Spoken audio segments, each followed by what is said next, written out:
How you doing? My name's Kevin Cook with Stryker Medical. I was asked by South Nassau Community's Hospital to help them go green by utilizing the features of the Stryker S3 bed to improve patient safety. During shift change, it's important to not only evaluate the patient, but also evaluate the condition of the bed to make sure it's at its safest position. One of the things we have to ensure is that the brake is set. Just by stepping on it, it engages the brake.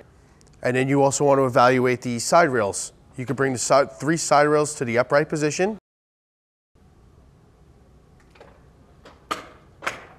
That ensures that the patient's in the safe position with the side rails. You also want to evaluate the height of the bed. If a patient's at risk of falling, you want to make sure that bed's at low height.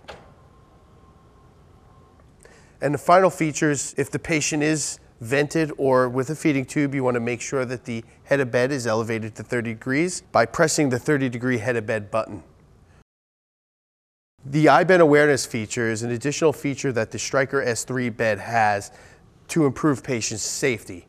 iBed stands for Intelligent Bed. It monitors 5 parameters on the bed: the brake being set, the bed being at low height, the side rail configuration, the bed exit alarm, and the head of bed at 30 degrees. The nurse will do nothing different than what they normally do, except they will press the iBed button, which will allow the bed to go green. By pressing that button, the bed will start being monitored. Now that the green light is set, you know the bed is as you left it. It's in a safe position for that specific patient. If any of the 5 parameters that we discussed earlier get changed, that light will go from green to amber, letting you know that the bed is in an unsafe position. Such as if someone disengages the brake to move a patient out of the room, that will let you know that the brake is not set.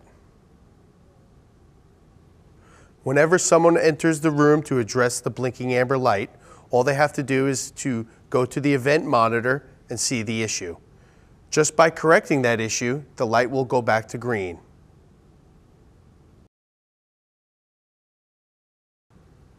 One of the features that the iBed awareness monitors is the bed exit alarm, the chaperone bed exit alarm. By turning it on, it automatically defaults to the most liberal zone. Zone 1 monitors the perimeter of the bed. The patient can move around without setting off the alarm. The alarm will not go off until 50% of the patient's body weight is off the bed. If you feel like your patient's at further risk of falling, you may want to move to Zone 2, which is a more sensitive alarm. Patient could still have movement within the bed. However, if they make any movements to lean on a side rail or scooch down in the bed, that alarm will get triggered.